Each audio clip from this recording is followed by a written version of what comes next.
It was the year of fire. The year of destruction. The year we took back what was ours.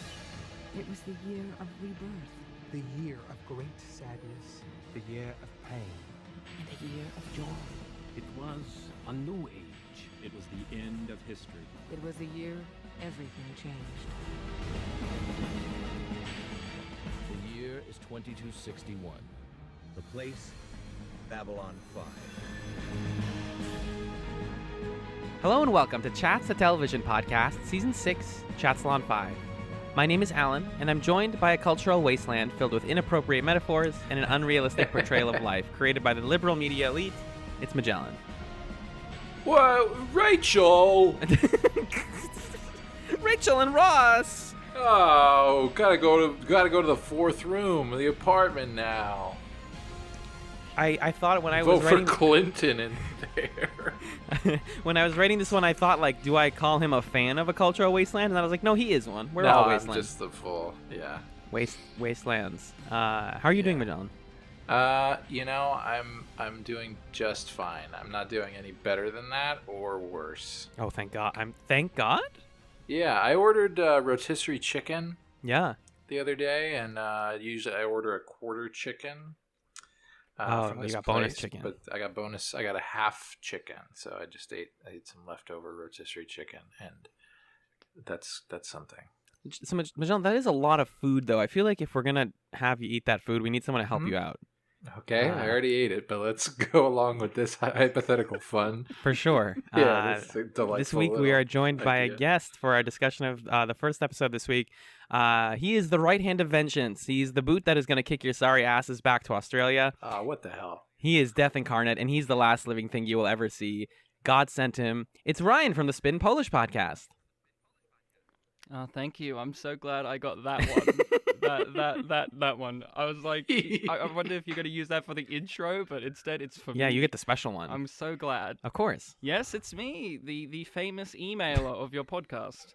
Finally here in the voice. You exist. It's not just us sending emails to ourselves. I think my preferred title would be, I do believe I was called a thumb-sucking imbecile for liking Zathras. I think I would prefer to be remembered.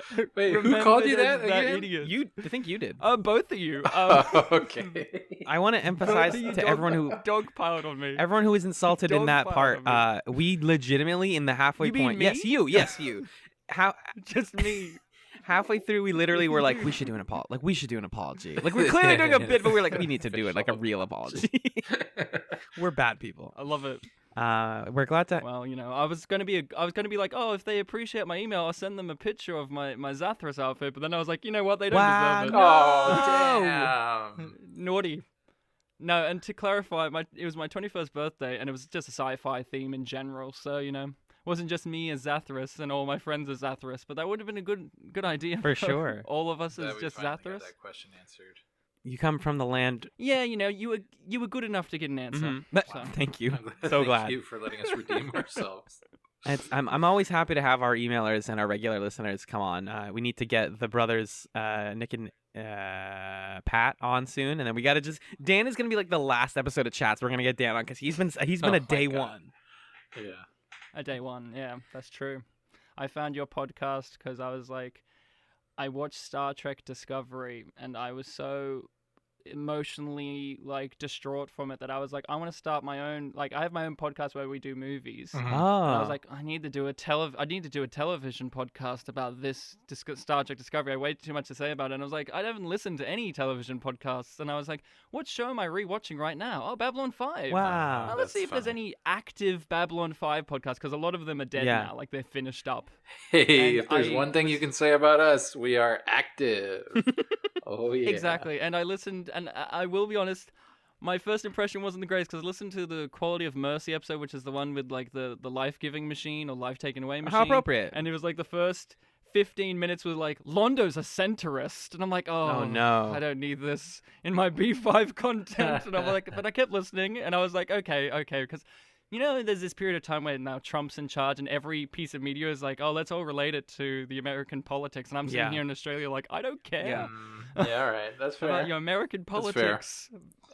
I care about my politics. which is not caring about Australian politics because it's actually quite dull.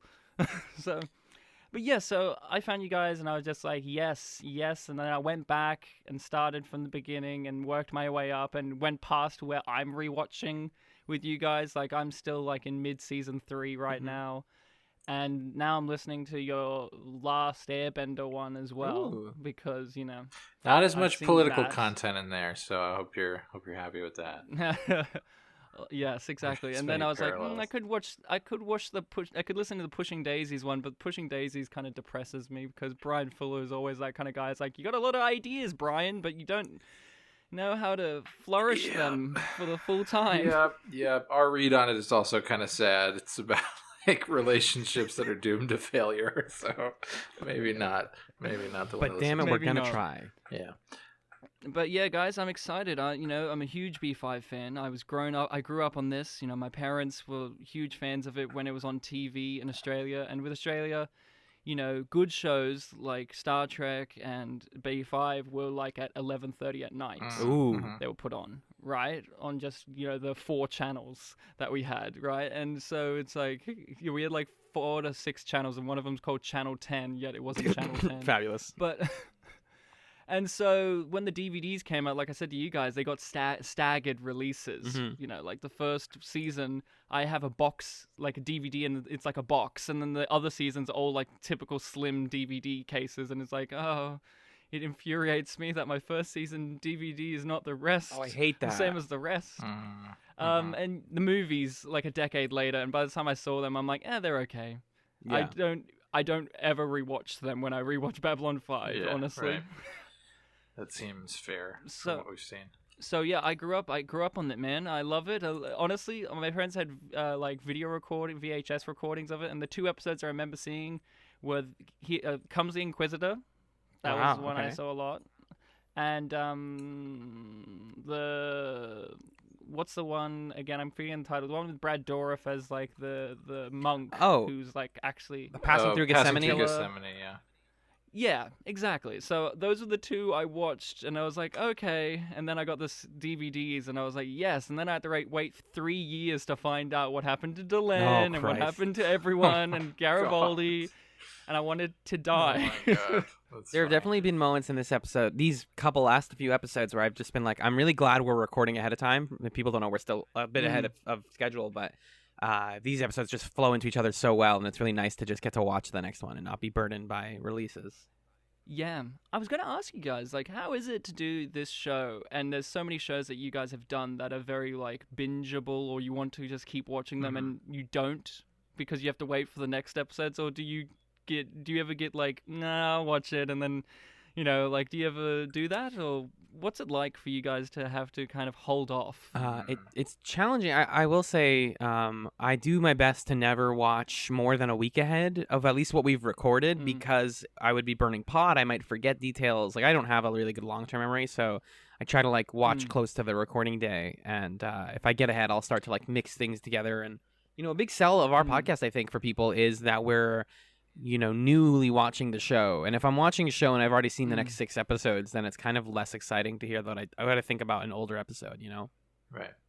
Yeah, I appreciate that about you guys because I wasn't sure. I was going to be like, oh, is this going to be a bunch of guys like me who know Babylon 5 in and out? And then you guys were like, It turns out they who's know this nothing.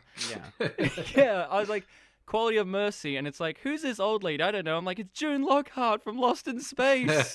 She was Bill Mooney's mother in Lost in Space. Yeah. And it's like, whoever she is, she's Some alright. lady. And I'm like, no! You make us sound like such callous. Whatever, this idiot. No, but then you have, so then funny. you have really good points. Then you have really good points Oh, it's too, okay, as yeah, well. thanks. Obviously, that I love. Like everyone hates Warren Keffer, right? But I feel sorry for that actor of Warren Keffer because think about it for Seems him. like a He just nice came guy. in. He's like, you get a series regular role, and you're like, oh, okay. But no one did anyone tell him, oh, this character's written on purpose to be the worst thing. Nobody's ever gonna 'cause the talk to creator hates you. it. By the way, you're just gonna hang out. Yeah, on exactly. We're going to bump you off in a single season, actually, and Yeah. we hate you. The fans are going to hate you for like decades to come. Sorry. Yeah. In response to the question about like spacing things out, and then I think we can dive into talking about the first episode here. Mhm. Yeah. I think it sometimes it's like, ooh, I want to watch the next one. And like Alan was just saying, we've been recording a month's worth of the podcast in the span of 2 weeks or something like that. Few days. And that has kind of been like a fun vacation of like, ooh, yeah, we get to watch it so fast. But it makes it a little less special to me now. Yeah. Like when I can watch a show all at once. There's just something nice about being able to sit and digest and being forced to wait. It, makes you think about, well, this could happen, this could happen, this could happen. And then when things pay off or go in a way that you didn't expect, that hits so much harder because you thought about it, as opposed to like, if you were just binging a show, I'm sure some of the developments would wash over you and wouldn't really have as much impact because you haven't been sitting with it and living with it. So yeah, that's true. And it's harder with those older shows because each season's like 22 episodes a season. While nowadays you have like fewer episodes a season, so you can kind of let it soak in a little bit more than like if you tried to binge a 22 episode season in like a week. Yeah. Which is what I've been doing with B5. Yeah, we're of the opinion that, in this culture where binging is so easy and encouraged by like the nature of how streaming platforms work, there is something special and worthwhile about taking your time. That's like the thesis of the podcast. So this week on Chatzylon 5, we watched Season 4, Episode 19, Between the Darkness and the Light, which is what we'll be discussing with Ryan. And then after the break, we'll be discussing Season 4, Episode 20, Endgame. Between the Darkness and the Light was written by JMS. It was directed by David J. Eagle. It aired October 6th, 1997. And it takes place from October 27 to the 31st of 2261. Magellan, what happened in Between the Darkness and the Light?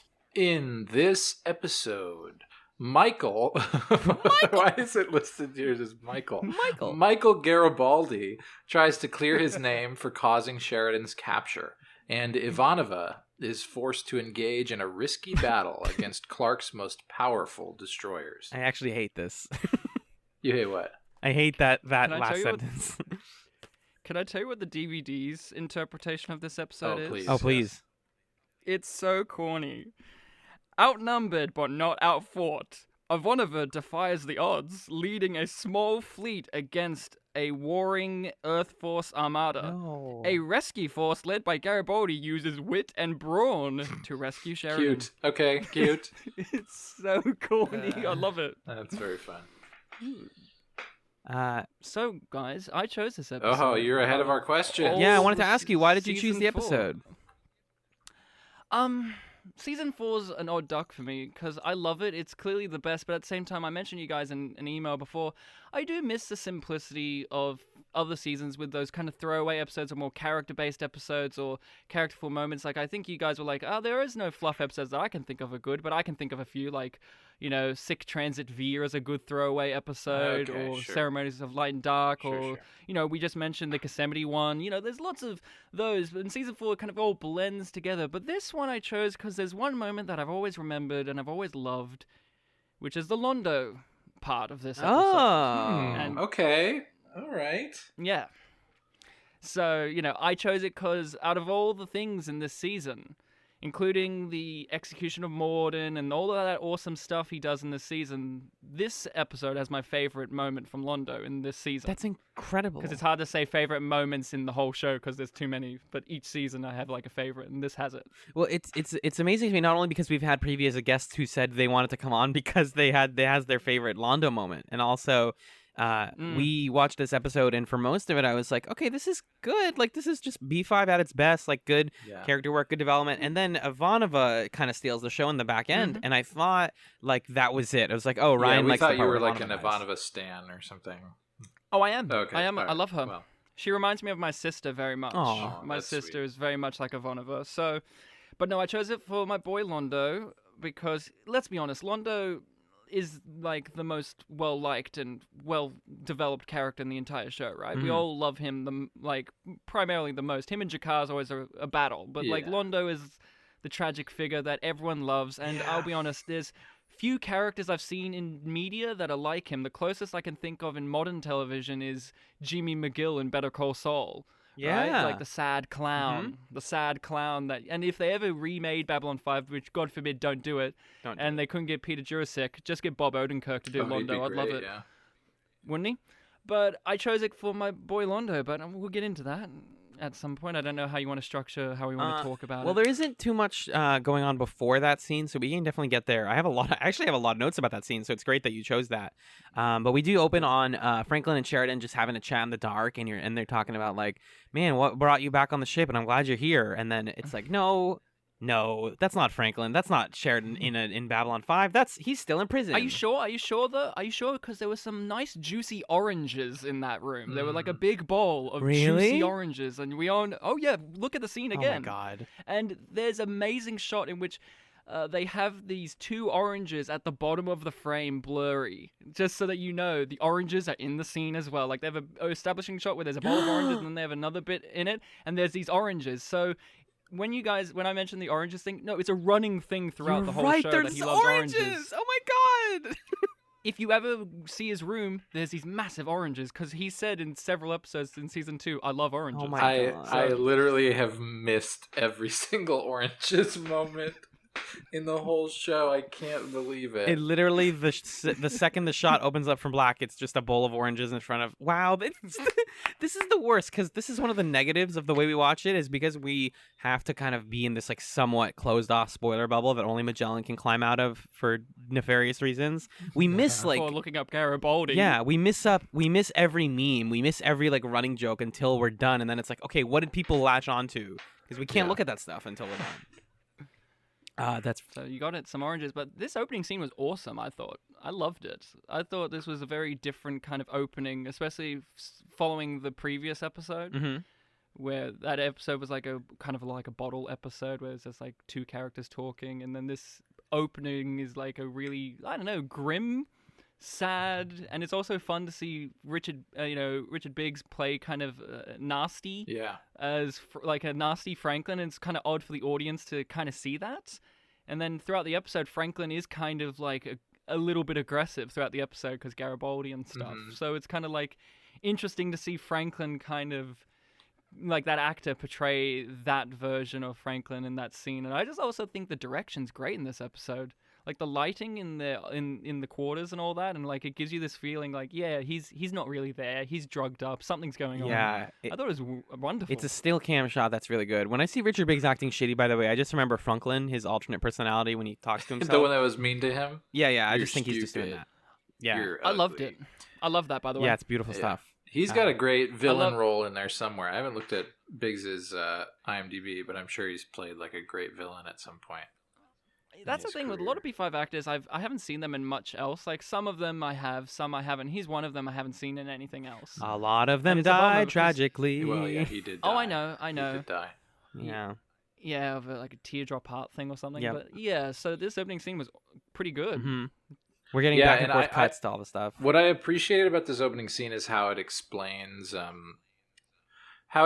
why they need to keep Sheridan in like a certain level of and kind of torture, because it's like, okay, you're Earth, you have the entire Psi Corps at your disposal.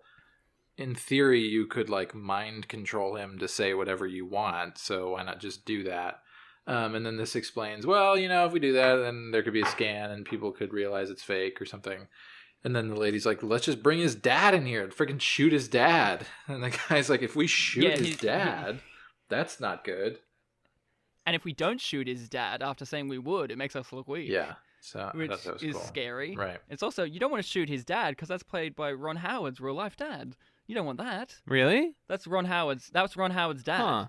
He's Sheridan's dad. Chuck That's Howard? Rance Howard? Oh my gosh. No, Rance Howard. Better name. Rance Howard. Yeah, Rance Howard. He only died recently too, by the way. So. Oh, but, he totally is Rance Howard. Wow. Yeah, and he's in a ton of stuff. Rance Howard. He's in every movie, basically, in existence. But yeah, I agree. I like that this establishes, too, why they aren't just using the Psi Corps, and they aren't just... And it's also, there's an element of this is fun for them.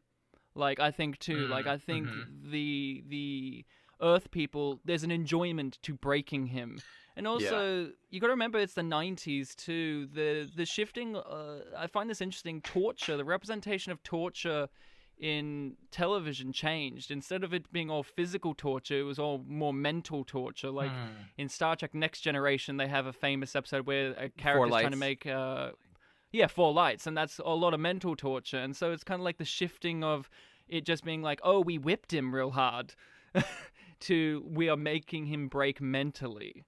Which is, I think, far more interesting to watch. Yeah. And where that comes from historically, in the United States' response to torture in the late 90s to the 2000s is so interesting. So that's good to bring that up. And it's well portrayed here.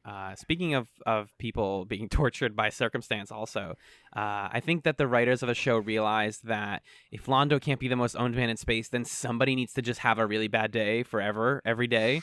And it's now fallen on the back of Michael Alfredo Garibaldi. Garibaldi. who's like, hey guys, it's me, Garibaldi. I'm here to join the and then he just gets his ass handed to him by 6 dudes. He just wanted to be nice, and he's like, guys, I know I put Sheridan in jail and I did everything bad, but I'm cool, right? And everyone's like, no, you're not cool, you suck. He's brought in front of number one. He does suck. He does suck. It's not his fault. It's kind of but they don't know that. And they refuse to believe him. We have this honestly very, very intense part where Lita and Franklin are talking to him, and Franklin desperately wants to believe Garibaldi that he was controlled, but they can't scan him because everybody in the Resistance doesn't believe in telepaths, and they think that Lita will just lie.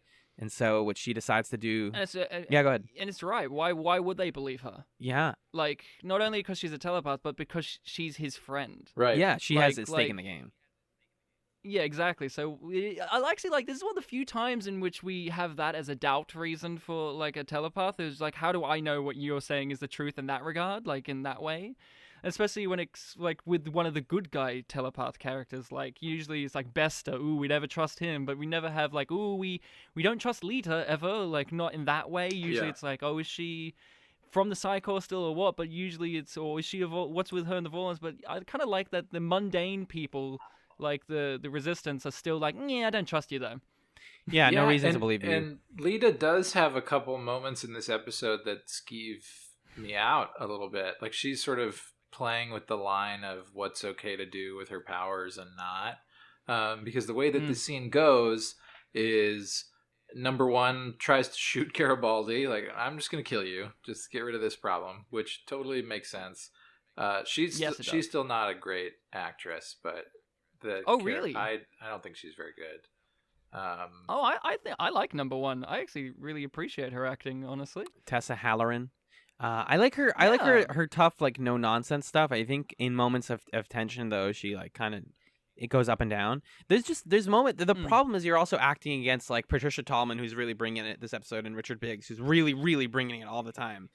You're being put next to you're being put next to the best actors on the show, and it's hard to keep up. There's a dissonance there. Yeah. I think she's good in isolation. It's true. Though. Jerry Doyle did a really great job when he's pleading with them. He has this real shakiness to his voice, which we never hear from Garibaldi. Right. Yeah. We never hear a vulnerability like that from Garibaldi. Usually he's joking around, which he does do. And my God, how relieving is it to have fun Garibaldi I love again? it made me so happy. I dearly missed it. I kept writing in my notes, this must be making them happy, because it's so happy. Season 4, it's cried. Garibaldi's no longer the fun guy. He's an asshole. Oh man. We'll get to that. I mean, my favorite jokey bit we'll get to in a second. So number one tries to shoot Garibaldi, and then Franklin's like, whoa, let's try him out, let's scan him, which, cool. Nice, easy Deus Ex Machina here. Lita, you have super brain. You can just end this plot right now. Yeah. And Franklin's like, I'll kill you twice if you're lying. And then Lita scans him. It's all true. Oh my goodness. And then when number one is about to protest it, she just throws the memories into number one's brain. And I was like, scary. Whoa. She says, you want to see hell? Boink! And then throws all his memories in there. And they do a really good camera trick there. They do the Jaws camera trick. I call it. There's that bit in Jaws where he's sitting at the beach and the background goes all blurry and it's the background zooms in. They do that with her, and I was like, that's a great camera trick to show how powerful this mind control is. Because some of the times with Babylon 5, my criticism is I wish that they could visually show us through camera work and like stuff how powerful their abilities are instead of just she squints hard. Yeah, telepathy always kind of looks boring visually. But that made it look cool. Yeah. I didn't even think that is totally a Jaws thing where you zoom in on someone's face and the camera moves but the face doesn't. You're right. That's a good camera trick. What's that called? It's a Jaws shot. I don't remember what it's I called. can't remember. That's that vertigo thing, And I right? studied film and I should know, yeah. So Lita's clearly up to some stuff. She does another dolly thing. zoom, is that what you call that? Dolly? I think so. I mean, it's such an Probably something iconic like that. shot.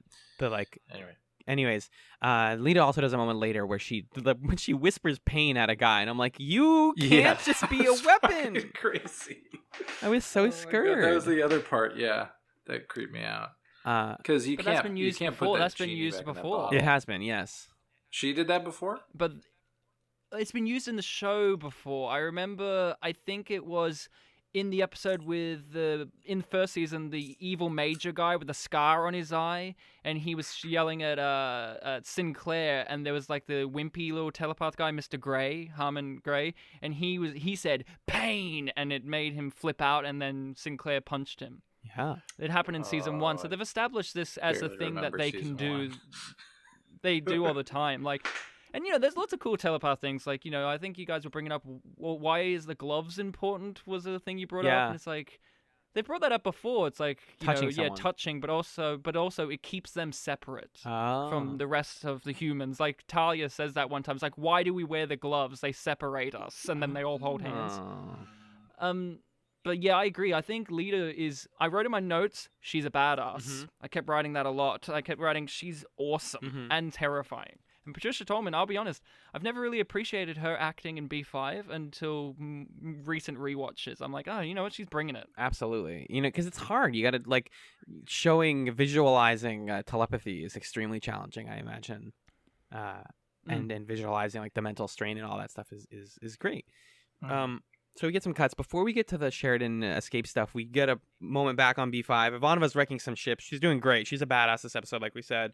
Garibaldi tells the Resistance that Sheridan's prison is in XYZ place on Mars. And then we're back on B5. Lanier finds Delenn. She's been searching for people to deliver some news about and then she finds out the councils have met without her knowledge. And she's like, guys, why? Aren't I on the thing?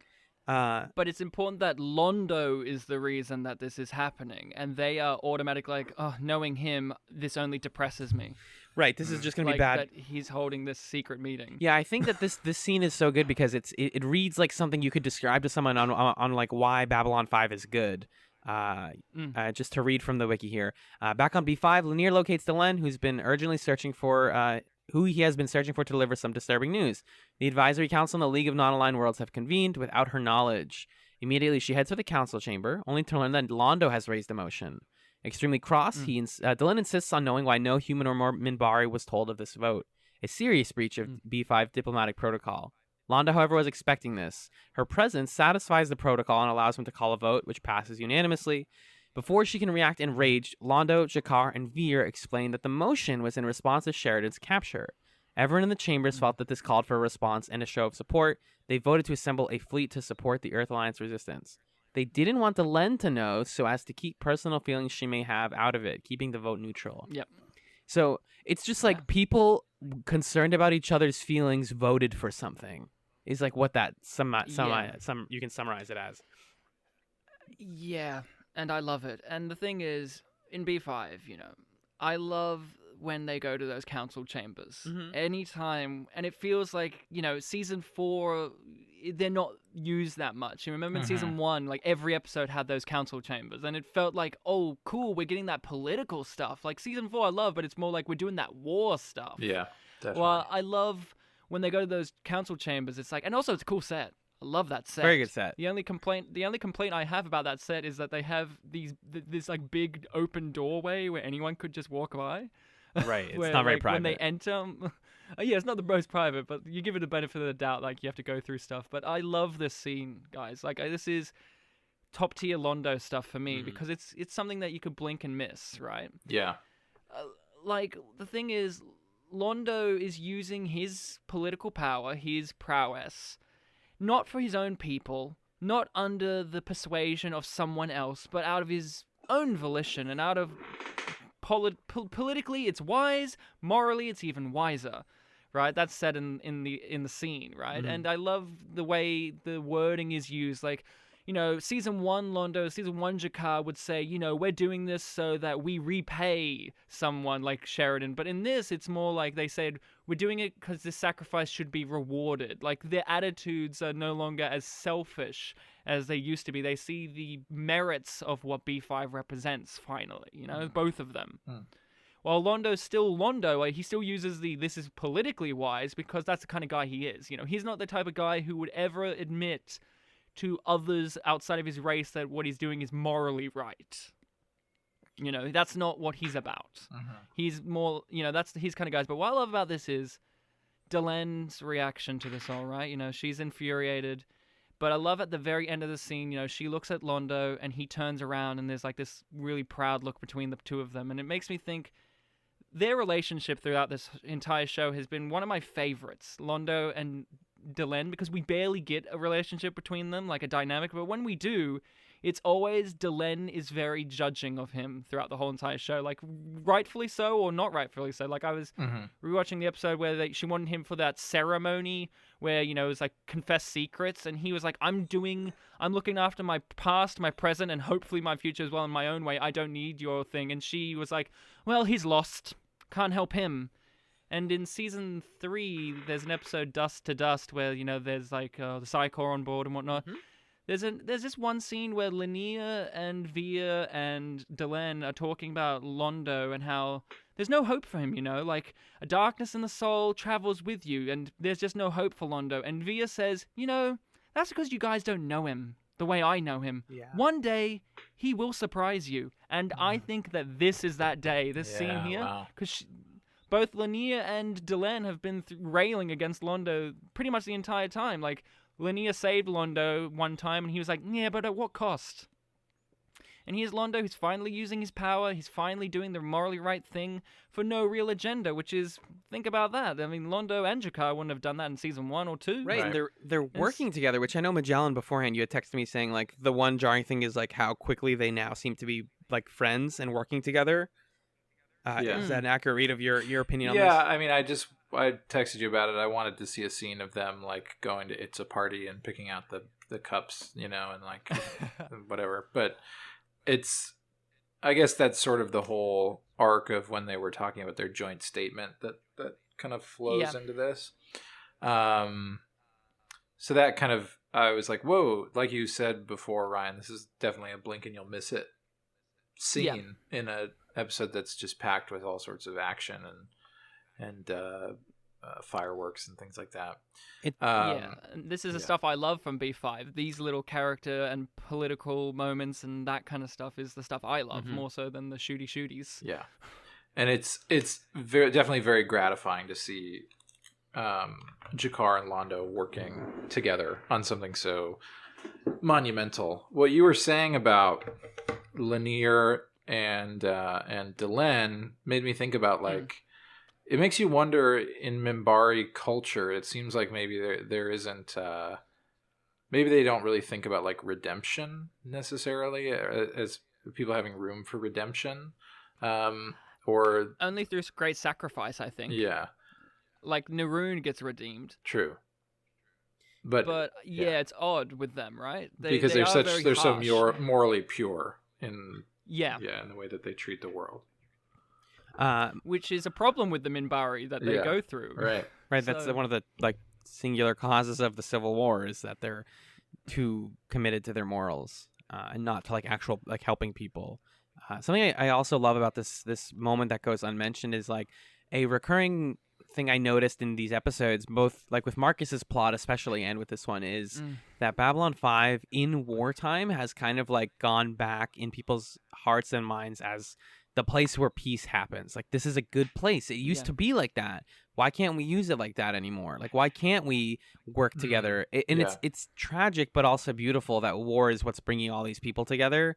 You know, it's bringing Marcus to commit this beautiful act of empathy and sacrifice, and it's bringing G'Kar and Londo together. Like, it is a space that is finally, now that they don't say that it's that anymore, it is finally like the He was home and finally centerpiece. realizing the dream of season 1. Yeah, Exactly. but don't you find it a bit disturbing too that what you just said aligns with what the Shadows' motivations were? Right. Like we become Right. better through war and chaos, and that's what's happening. Totally. Yeah. Now that we're all fighting, we're finally getting But along. but it is different than the Shadows. Oh yeah, they vision, were right? manufacturing it to be a game, right? That's their and for the express cause of certain species being eliminated as a result of war.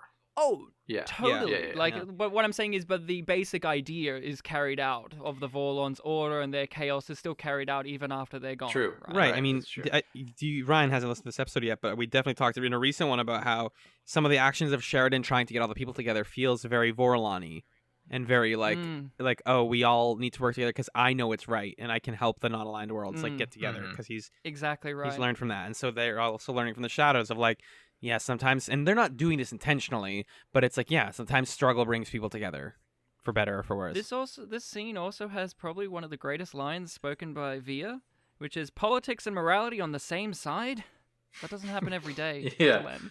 That No, I was love that line. I think endearing. it's so good, and Stephen Furst sells it.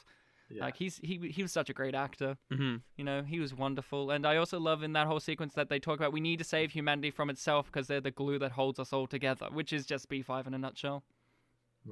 Right. That's it all together. Exactly. But yeah, I wanted to do this episode because I love that Londo scene, and it's like there's so many great, big, huge Londo moments that stay with everyone, you know. And this is one that stays with me because it's so small and quiet, and it's not announcing itself as like, hey, isn't this awesome and grand and like epic, and look how much we've changed. It's very just like, yeah, here it is, you know. He's doing the right thing. The way he speaks is different, you know. Like he's using the phrases like reward instead of repaid. Like this is the kind of thing that good writing and good performance overall. Right, and it's especially like subtle in that this is an episode that, like we said, is so otherwise very busy and concerned with like conflict and people being corrupted by war. You know, because it's two sides of the same coin. Because we also, speaking of community, have this like weird trio that I didn't expect to like, which is Garibaldi, Lita, and Franklin together. They have this like you didn't like the resistance woman. the one who's just like, you could go ahead if you want. I don't like you guys. Oh right, she's just like, you guys are She weird. was funny. I'm leaving. You I guys liked good luck. her. Yeah, she was funny. There's a scene where they argue over Canteen that you could argue felt a little bit forced, but it's like, No, I yeah, loved but it. I loved it. Yeah, same. Yeah. The 'Cause sip and Because gulp it reminds thing. you of who Garibaldi is. Like, it reminds you of season 1 Garibaldi, who's like, hey, do you fasten or zip then fasten? Like, it's typical silly nonsense Garibaldi who's like, who gulped? All right, I'm a bit annoyed about this. I know it's you, Franklin. Like, it's just like, oh, Lolita's so like good to have genuinely, Garibaldi truly back. offended by it. and maybe it's, maybe it feels forced because maybe Garibaldi is forcing it to be funny. Yeah, because he needs he's that. trying to like be like, look, I'm me. I'm kind of the jokey guy, and it's sort of I don't know. It's a coping mechanism for him. This season's all about redemption, I think. Yeah. Overall, And everyone's redeeming themselves in some way, shape, or form, including Garibaldi, who got fucked over this season, but is redeeming himself at the same time. Yeah. And doesn't stop getting fucked over after because this is like 2 minutes later, he takes a knife to the back. So it's just, Garibaldi doesn't I get to have a find it- nice day. I find it odd that Earth Force guards are just. I mean, They have knives. Why do they just have carrying knives? knives? Where did you guys get knives? Freaking knives! It's Yeah. fantastic. Like, I never think of the Earth Force people having knives. I think of like the Narn having knives, or the Drazi having knives, or like I never think of like, oh, Garibaldi, he could have been carrying a knife. It's the entire time. 2261, and we're all carrying knives. I mean, knives are great. Yeah. True. There's a lot of I actually think like the contrasting of, like you said, all this empathy and people working together with the tragedy is what makes this episode so good. Because you also like it seems like a subtle background thing happening, but Marcus and Ivanova are having this beautiful romantic couple of scenes where not only are they concerned for each other's well-being, but they have this repartee that finally is clicking and finally feels good. And Ivanova is like taking control and being like, hey, I'm sleeping on a Minbari bed. This the last time we were here, you said something to me in Minbari. I learned what it means, and thank you. Like, Yeah, yes. which is such a huge moment for her, because she's not the type of person who would open herself up like that to admit, like, hey, I appreciated that compliment of, like, you know, like, that's not as typical of Ivanova. She's way more guarded off. So I kind of really love that. Yeah. This is the same guy who, like, I love when people in shows like this tell someone else that they need to sleep. Because you always forget stuff like that. And it only matters when it's plot significant. That's the only time they'll show it. But he's like, Ivanova, you're not sleeping. It's been 20 hours and you haven't slept. Like, go take 4 hours or something. This is a show where a lot of people sleep and travel in elevators. It's true, yeah. This is a show that has a lot of that. That's very true. So she sleeps. He like puts his hand over her face and then says, "I love you," and then says like, "You'll never know." He says, "You'll never know." You'll never know. Yeah. He says, "I love you." What at is the he end. talking about? His love for her is what she'll never know. Is that what it is? Yeah, Okay. yeah, I think so, because from his perspective, he doesn't know like what she feels about him properly, you know, because Yeah. she's Ivanova. And There's one she's thing gay I want to say, too. Yeah, that too. and she's pretty gay. Uh-huh. Yeah. He doesn't know So that. you were saying it's clicking finally. That's the thing I was going to ask. Like, you guys have been like not a huge fan of their romantic relationship, and Marcus has been one of those characters that go back and forth, back and forth. But what about this? Would you say is making it click a bit? I mean, it feels like Marcus is directly because Marcus's strength has always been his ability to empathize and understand that he understands people better than they understand themselves. A lot of times, it's like, I know you need this, even though you don't think you need this, and I'm going to help you. Like, he's that friend, he's that right hand man who is like, I'm prepared to give you what you don't even know you need. And so I like that about him, and I like that he's not being like sad in this scene. He's not being like. It's more just like he understands his situation in life and he's not trying to change it. He genuinely wants to be caring and affectionate towards her. He's lovelorn. Mm-hmm. That's what I think. Like, there's so, you know, this episode's action packed, but if you watch any scene with Marcus, there's just so many little moments where the camera holds on him and he just has this really quiet, like, subtle expression of worry and tender care, and like, it's just great acting. Yeah. Everyone's great in this. Like, the acting's great, but I think for me, you guys have railed against Marcus and Ivanova in the past, and I understand you guys have fair criticisms, but for me, I appreciate it. I love it. I find that, you know, I said before, I've been watching Star Trek Discovery and I saw the new Spider-Man, and I feel like in those things, love is very much like, romance is very much like, oh, you two are the two leads and attractive people, so you get together and we'll spend one episode or a few scenes on developing it. While B5, with their relationship, they've spent like 2 seasons on it and they've never done the full like, oh yeah, they're definitely in love, they're a couple, and then oh no, and like that. It's always been like true to characters. Like, Ivanova is always guarded. She's always uptight, and they have a lot in common. Like, they are attracted because they're opposites, but their tragedies are very common. They're both people who have lost a lot in life, and they're both people who are guarded. Like, Marcus uses his external humorous nature to guard the fact that he is a guy who doesn't want to be alive. That was like one of the big things. And she's very similar. She doesn't like, you know, she is griefed over that, and they kind of like have that in common. I think there was an episode where you guys were like, you know, he's kind of mean to her because, you know, he doesn't think she's fun or funny, and you guys like, but she is funny. It's like, Ivanova isn't funny in real, like, in the show. She's funny to us as an audience because she's a fun character, but like in the world, she is not funny. She's a woman who genuinely is like, I am death. Like, she wants to be more fearful. Like, that's kind of like what she kind of wants to be, but that's kind of not what she is. You know, like, I want to be the face of fear.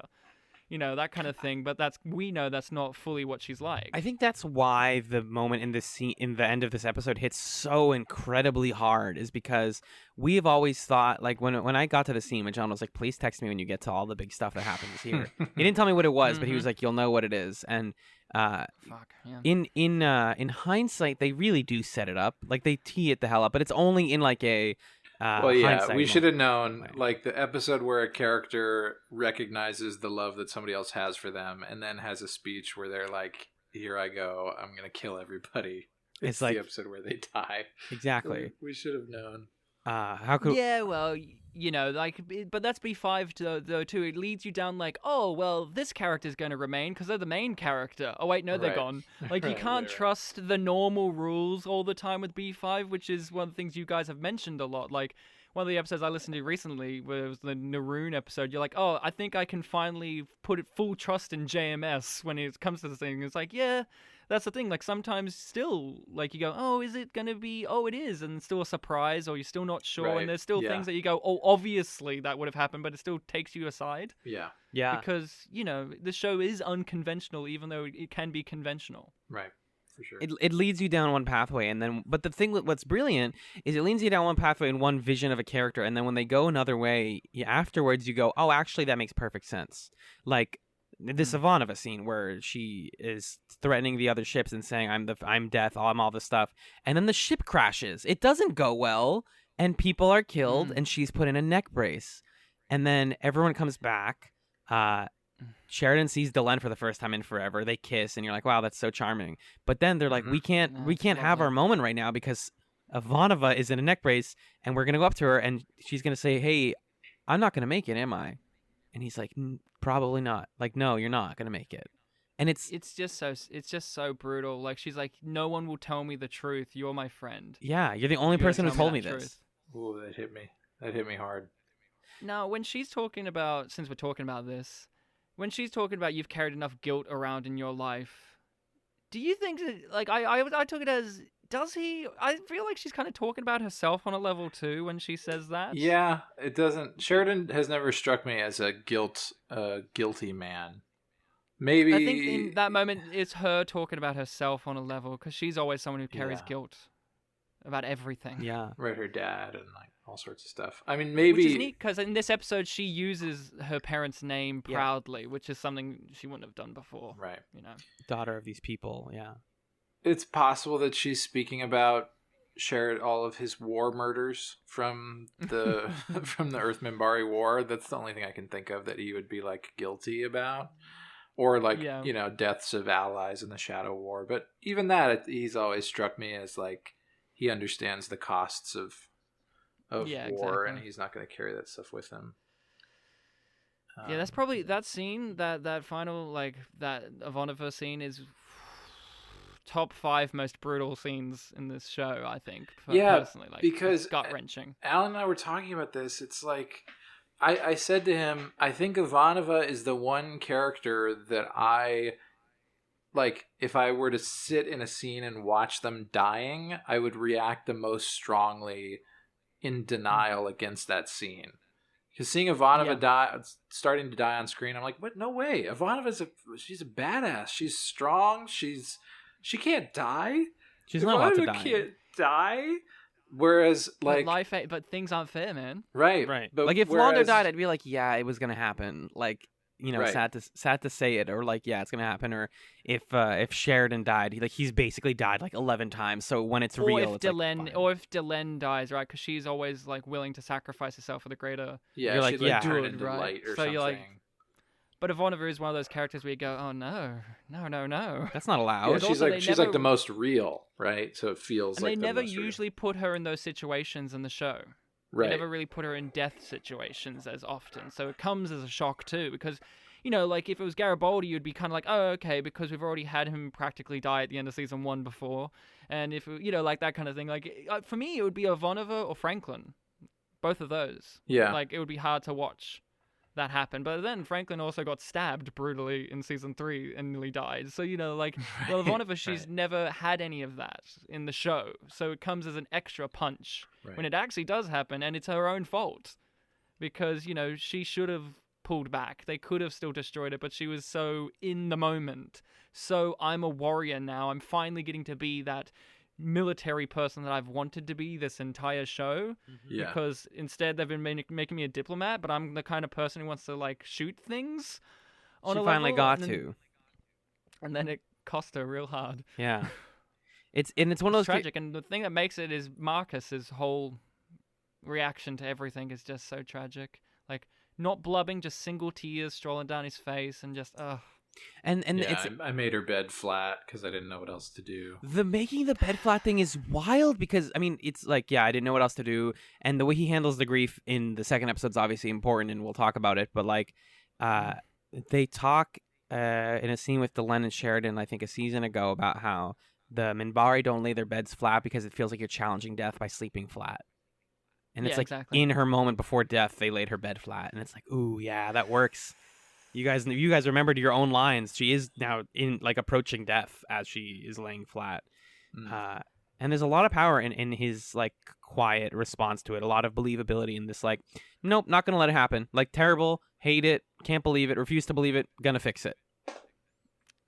It's and what makes it also brutal is obviously Ivanova's acting is brilliant. There's like she does these out of nowhere twitches, which just makes it scarier. You know, like you're like, oh god, like she's twitching randomly while she's talking, and then the makeup for her face, you know, she looks really sickly and like, oh man, and just it's misery.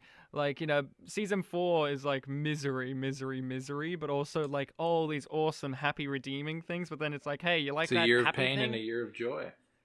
Yeah, Right. exactly right. Yes, it's in the narration at the start, guys. They told us. They prepared us for this, and yet here I am sobbing at the loss of one of my faves. This is immediately not reneged on, but approaching reversal in Endgame. But we will talk about that. Yeah. But first, the last thing I want to talk about from this episode was just the Sheridan rescue scene. We don't get a lot of fun prison rescue scenes in this show. Yeah, it's kind of a boring set. You know, it's a very boring set. It's just a dark room, and they just like walk out the front door. Oh, we're gonna transport. We're done with the interrogation, so he's gonna. The guy is like, wait a minute, that doesn't seem legit. And then their last Who solution are is just you guns. Yeah. Sheridan goes full guns. Oh my god, that He's was like fucking keeps scary. blasting a guy, Oh but my he's drugged out of his mind. He's drugged Yeah. out of his mind. Yeah. I love the bit in that in this whole escape sequence where Sheridan sees Garibaldi and he's like, "Hey, Michael, That's I was gonna gonna kill kick you." your ass for some reason, but I can't remember why." Yeah, that's It's so funny. But it could be a really dour thing because that previous episode's real dour, right? So Definitely. it's nice to have even an episode in this one that's got dourness in it, like sadness in it. It's still good to have levity. Like I think for me, Babylon 5 does a good balance of having those moments of levity with those moments of tragedy for the most part. You know, obviously there's exceptions, but you know, for the most part, it's pretty well balanced. And this is an episode that could have. Think about another person in another hand, like other people's hands. It could have been just misery the whole morose, episode, yeah, for sure. or just silliness, like, oh, we're doing the Great Escape, Babylon 5 style. Right. Oh, look, Garibaldi's got a bloody wound on his back. Oh boy. Yeah. Yeah, it's Was it me or the guy behind, like at the counter, like the guy behind the counter? Worst I guard. thought there was like. I thought it was glass. I thought there was glass there between them, but instead it was just open. I Yeah, did you too. just shoot I did him. blast too. through it.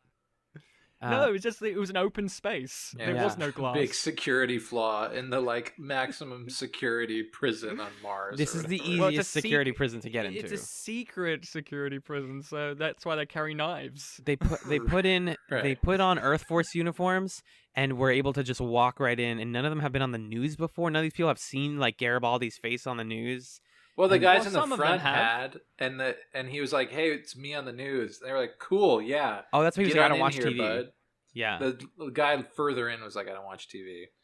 There Yeah, was a it's just corny kinda line where the guy that improbable. let him in was like, if it was anyone else but you, I probably wouldn't, but I'll let you in, Garibaldi. And I'm like, Yeah. oh, Why? come on. You didn't need that. But all right. It's corny, but hey.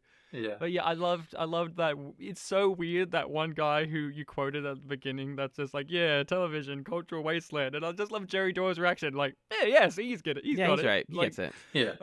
Especially so considering weird. Jerry Doyle's political proclivities. Yes. Jerry Doyle's happy. Oh, you know that Bruce Boxlight is also an extreme Republican. No!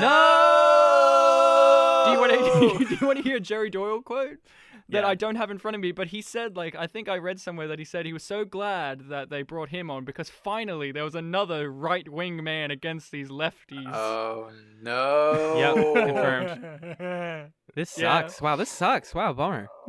Hate it. Bummer, man. Bummer. Hey, did you... it's so weird. I commend you guys on many things. You never have brought up how much Jerry Doyle looks like Bruce Willis.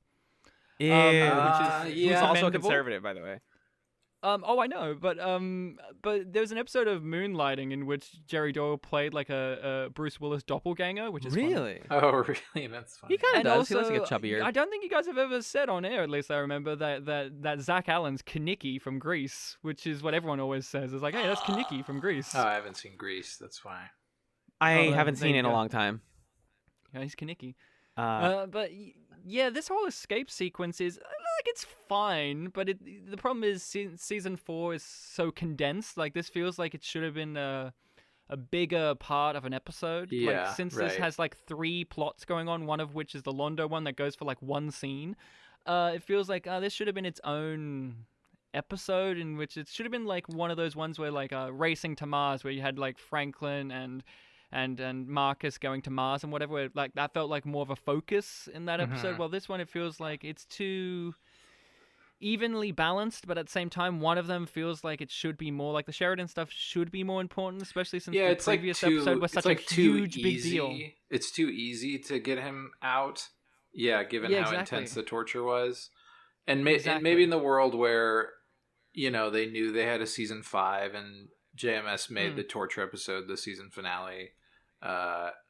Could you imagine that as a season finale? Yeah, we talked about it in our last episode recording. Bleak. Insane. But then this probably would have been like a season opener plot of like, ooh, we're doing the heist on Mars. And that feels like a spot where it could have breathed a little bit more, I think. Yeah. By the way, I was just doing some Googling, and honestly, the Babylon 5 death curse continues because Jeff Conway also died of... Oh, he's died, yeah. In 2011 from mysterious... it was drugs, it seems like, but like mysterious... Yeah, he had a severe back injury from... because he was a dancer. Yep. And of course actually, he was. there's a lot of gray area stuff about his death because he went on celebrity rehab. And, oh, wow. A lot of shaky ethics on their part because they're weird reality things. So there's a lot of different stories about how tragic his death really is. So yeah, that's the sad thing about B5. Like, I'm a huge fan of this show, and it's one of those ones that's hard to recommend to people because people my age, at least, that's like, oh, you want to watch this 90s sci-fi show? Yeah. No, I'm good. But it's got no actor that you know in it. Oh, like, you know, when you try and recommend something and you're like, oh, it's got this person, and it's got like Peter Jurasek, who was in 2 episodes of One Tree Hill. I mean, like, it's so like, like, and here's the thing, like, these actors, they're giving career best performances, and I've never seen them be as good as they are in this show and in anything else. Like the ones I have seen in anything else, like Claudia Christian, I've seen her in other stuff, and no offense to her, but she's a terrible actress in everything else I've seen her in. That's so And in this, she's amazing. Yeah. And it makes me go, is it just the writing? Like, I don't know. It's just so confusing to me. Yeah. It must be a huge part of it, right? Mm-hmm. Yeah, and G'Kar is a recurring villain in Star Trek Next Generation, but he plays like a pompous asshole with no nuance. So I saw something with Stephen First is an Animal House where he's just like a fat idiot. And it's like, that's how Via started, but then they realized Stephen First is a great actor. Let's give him something meaty to do. Right. But yeah, so yeah, the Sheridan escape plot, it is a bit too easy, but at the same time, like, you also just get don't him really out. need it to be any more than longer. that. No, Yeah. exactly. Because you've already got enough misery. Right, yeah. Well, Let's also just we can get out there. different misery with him out of it. For example, he has a beard now, which apparently he just keeps. This is just That's Sheridan not has a beard. misery, No, bro. do- That's do- sexy do you want as it, do you want it hell. to be worse? Do you want it to be worse? Maybe. He What? doesn't just keep it. He makes it a goatee. No. Yes! Yes! No, Magellan. Oh, I'm here for it. No. No, He's better with a full beard in other Babylon 5 material, but he keeps a goatee, and I don't like it. I'm not a I'm fan. okay with it. I'm ready for the crazy 5th season. But where that's he not has the a worst thing goatee. about season 5. Trust me. Oh God, I'm Ryan. so excited for season So I don't. 5. I'll be honest, I don't mind season 5. Like, I see it for its flaws, but there's some of the best stuff for me is in season 5. still. Really? Okay, good. Because I'm just ready for it to be weird. Yeah. it's gonna be weird. Oh, We know it- it's gonna be. We're ready oh, for it it's to be weird. weird. Oh, that's It's great. weird. That's exactly It right. is loosey-goosey weird. We only That's know. exactly we only. what I I only want. know. Let me see. Which You know about Rebo and Zudi. Yeah, we know about Rebo and Zudi because we're Yeah, big. unfortunately. Looking that up, naughty. Yep. Well, that one I had known about like before I watched Babylon 5. It was like, oh, they did an episode with Neil Gaiman and those people on it. I'll give you a pass. So thank you. But otherwise, I really don't know a lot about season 5. It's a show. It's And we're- still Cool. one of the best shows, though. Like, that's the problem. Like, it's still great, but it's just like True. Here's the thing. You know, with B5, for me, being a huge fan of Star Trek and other shows, I love Star Trek, say, but like, you could skip half the season's worth of episodes of any given Star Trek because they're pure trash. But in B5, I find it hard to skip some because you'll have a really good B plot, or maybe you'll have some really decent scenes, and like Grey 17 is Missing is a terrible episode, but at the same time, Naroon is awesome in it, and you don't miss that. Right. And that's why it's like that's harder. And then season 5 is a little bit more like, okay, it's more like Star Trek in that regard. Where it's like I could just not watch this episode, but like me being a diehard, I watch complete. I'm a completionist, except for the movies. But yeah. Stay tuned, because before we even get to season 5, we're gonna finish season 4. Then we're gonna watch In the Beginning. Then we're gonna recap season 4, and then we'll get into the juicy season. I'm really excited for In the Beginning. I'm like irrationally excited because I know it's like okay, but people are like, no, it's good, and I want to see prequel Babylon 5 real bad. Do you? I think I do. I don't know anymore. I guess I'm a dissenting opinion. I do not like In the Beginning very much, but it is the most well-made of the movies, I think. But I do not... I just don't care for prequels in a universe that has pre-established itself very nicely. Like, that's me. Like, I don't think I really need to know what, like, this character was doing 10 years ago when the show itself has already done a great job they've of already kind of explained it pretty well. Like, who cares what Londo's doing 10 years ago? Like, I don't want to influence you. Like, I'm just like that about prequels in general. For the most part. We'll like it regardless of your influence, I'm sure. We'll also watch regardless of your influence because we're cursed. And yeah, it's got Londo in it, so all set. We'll get Charlie on for that, and he always makes things fun. Yeah. But Ryan, that concludes our discussion of Between the Darkness and the Light. Lots of fun. A meaty discussion for a meaty episode also. I want to ask you, do you have anything to plug? Do you have anything you'd like to share with the folks? It can be your chats, it can be your actual plug. It's up to you. Be both. Well, obviously my own show, because I need it. Yeah, my own show, Spin Polish Presents. We talk about movies. We used to do audio commentary tracks for movies that seemingly didn't deserve commentary tracks, like Big Fat Liar, or... I listened to Heavyweights. That was a good one. Heavyweights, and several like really great films that people go, no, that's not that doesn't deserve a discussion. And I'm like, hey, Vampire's Kiss with Nicolas Cage is actually a lot deeper than we give it credit for. A, B, C, D. You have to watch it. It's brilliant. But I've only seen that scene. You got to watch the whole movie. It's a really, really, really good movie. All right, but it's like American Psycho, but 7 years before the book came out. So, so American Psycho is like Vampire's Kiss. But yeah, and we do a monthly show in which we talk about movies that we haven't seen before, ones that I've found at secondhand stores. So completely. And fun fact, we've had 4 Babylon 5 actors turn up in movies. Oh. One actor you haven't seen yet in the show, so I won't give that away. But yeah, it's a wild ride to watch these actors just do stuff while Babylon 5 was on as well. So it's like, you're like, hey, Stephen First, he's running around being like, I'm a fat idiot, dun dun dun. And like, meanwhile, in Babylon 5 is telling Londo, hey, don't do this. Don't commit a genocide, Londo. You can't don't commit a genocide. Plugging of something, a chat, some whatever. I mentioned before Star Trek Discovery. I would recommend that because if you like Babylon 5 and you like how it does a really good job of doing narrative threads and stuff, and you want to see the complete opposite of that, Star Trek Discovery is really good because, kill him, Ryan, kill him. It's so incompetent. It's so incompetent. Like, hey, did you like how Babylon 5 did a really good job of a time travel plot that stayed consistent with its own rules? Well, you're really gonna not like season 2 of Star Trek Discovery. Like, I would say watch it just for, if you're a big fan of Babylon 5, watch it to see the actual antithesis of good narrative writing in a sci-fi show, because that show had like 14 different showrunners. Yeah. One of them was Brian Fuller, who, God, I do love him, but he's a terrible showrunner for the most part. Like, he's a good writer, but like running a show, no. But I would recommend that because it's so terrible. And guys, I'll be honest with you, I would love to be on your Patreon and pay physical money for you to do like a bi-weekly rundown of Star Trek Discovery, because it is ludicrously terrible bad. Okay, and I want to hear your opinions we could on pilot it and see what we think of it. Well, here's how I'll pitch it to you. It's a show that's like, hey, we love strong female characters, but also this female character here, she's in a fight scene, she's got a bloody lip, she's gonna sexily lick the blood off her lip, flick her hair back and say, yum yum. Yeah, spoilers. Cool. Awesome. with That's no awesome. irony. I'll And a real recommendation, like that's a Yeah, fake please. one, but like there's a good podcast called a good audio narrative podcast called Wolf 359.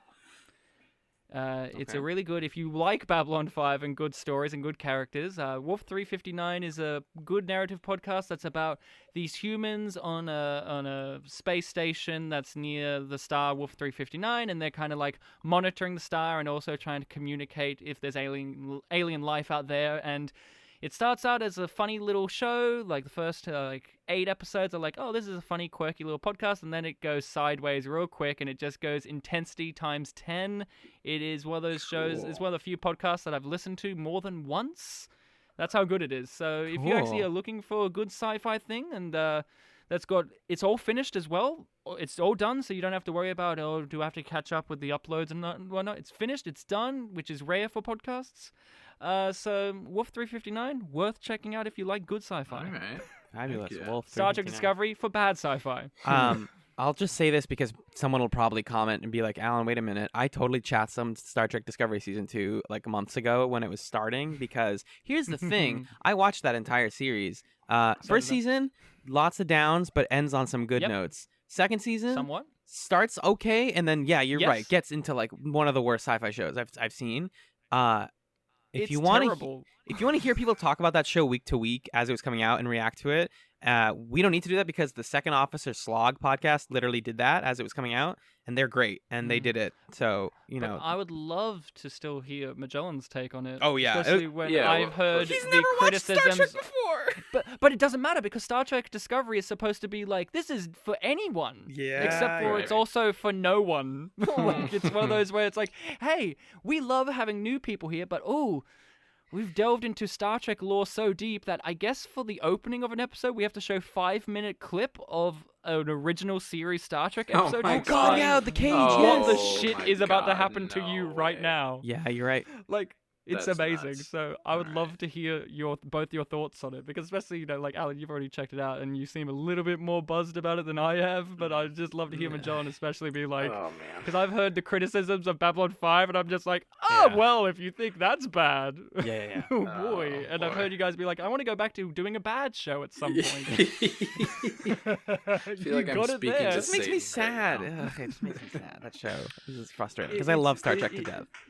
I love Star Trek, and that show has literally made me flip a table at one point because it was so terrible. They're like, hey, let's resurrect a character that no one Yup. knew about. Yeah. And I'm like, oh, that's not good. Can't do that. Like, at least with Babylon 5, when they, you know, cheat death or whatever it is, it at least somewhat makes sense in the world, or you, like, at least it's with a character that you like It's or done know. sparingly, and Done sparingly, and the show's all about religious imagery anyways, so resurrection is not unusual in a show where we literally had angel creatures. So there you go. That's my recommendations for things. They're all Great. fun. Obviously your own podcast. Recommend that. I've been enjoying it. You know, if you Chats listeners out there haven't reviewed these guys, shame on you. Shame on you. Us Yes. podcasters just need the reviews to I need satisfy constant our validation. souls. Mm-hmm. I mean, I reviewed you guys, so there you go. Thank you. For I doing appreciate that. it. You're a hero amongst people. A And hero. we're gonna take it to some emails if that's okay. Yeah. I would love to hear emails. Who is this? Identify yourself. Who am I? I am Susan Ivanova, commander, daughter of Andrei and Sophie Ivanov. I am the right hand of vengeance, and the boot that is gonna kick your sorry ass all the way back to Earth, sweetheart. I am death incarnate, and the last living thing that you are ever going to see. God sent me. Back by both popular demand and necessity, it's Magellan again here with another solo email segment. So let's take a look at what we got. First of all, I just want to thank everybody for your outpouring of love and admiration for just sort of the style that I bring to this. You know, your words have been heard, and Alan is on the verge of staying in France out of shame. So just know that is what you're doing, and I'm sure that's what you're trying to do. All right, let's see. So we've got a few things from some regular emailers and submitters here this week. As always, you can send us your questions, comments, thoughts, whatever you can fit into an email at chatspot@gmail.com. First up here, we have an email from Nick, who is one half of the Brothers at War. And wouldn't you know it, this week we're going to get both brothers warring against each other for the first time in a little while. It's going to be dangerous. Nick says, writing this email early, as you likely already recorded the episode anyways. We did. Good job, Nick, for doing that. Nick says, episode 17 was the one episode I almost thought of asking to guest on, because it's one of my favorites of season 4. But the timing of my own vacation was around the same time, not knowing you guys were going to have your own early pre-record, pre-vacation schedule. Given Magellan's love of spoilers, zooty zoot zoot, he says, and Alan's high IQ predictions, I genuinely think it's still a great surprise on the reveal of Garibaldi's sleeper agent setup. Like Bester said, they only wanted to push him here and there, the Psy-Corps programmer played by sci-fi legend Harlan Ellison, and know his natural suspicions will do the rest. I can think if it was Susan outside of B5 at the end of season 3 instead and picked up by the shadows, Bester wouldn't have intervened, thinking she wasn't useful in the same way. Her latent telepathy could have been an interesting play on the conspiracy. Yeah, I guess we're not ever really... Oh, I don't know this yet, but never mind. That's something that they could do more with. Nick goes on to say, I'm going to say it that William Edgars is right. The little speech by Wade was right. A world where a minority is demonstrably genetically superior to the majority in power will always lead to conflict. We know Bester thinks of Teeps as superior, and it's probably a majority-held belief in the Corps. Like in the end of The Watchmen, where the slaughter of millions to save billions is something we can't condemn or condone, I feel the same here. I don't want to harm them, but I don't know what else he could do to prevent the subjugation of his species, Homo sapiens, by a superior one, Homo superior telepathy, short of a war. Do you keep them down and grind your boot harder when they try to fight back, or do you let them go, knowing they'll come back to kill you later? Yeah, it's it's an uncomfortable thing. And the Watchmen comparison is great. I definitely had the same feeling at the end of reading Watchmen of, okay, I wouldn't bring a giant space squid to kill, but it made good things happen, so what do you do? We should get Kant in here and, some other guys like that to figure this one out. Nick finishes up by saying, going back to season 1, Londo mentioned how there was actually a second sentient species on Centauri Prime 1,000 years ago, them having utterly brutal war to extinction with each other and the birth of the Empire.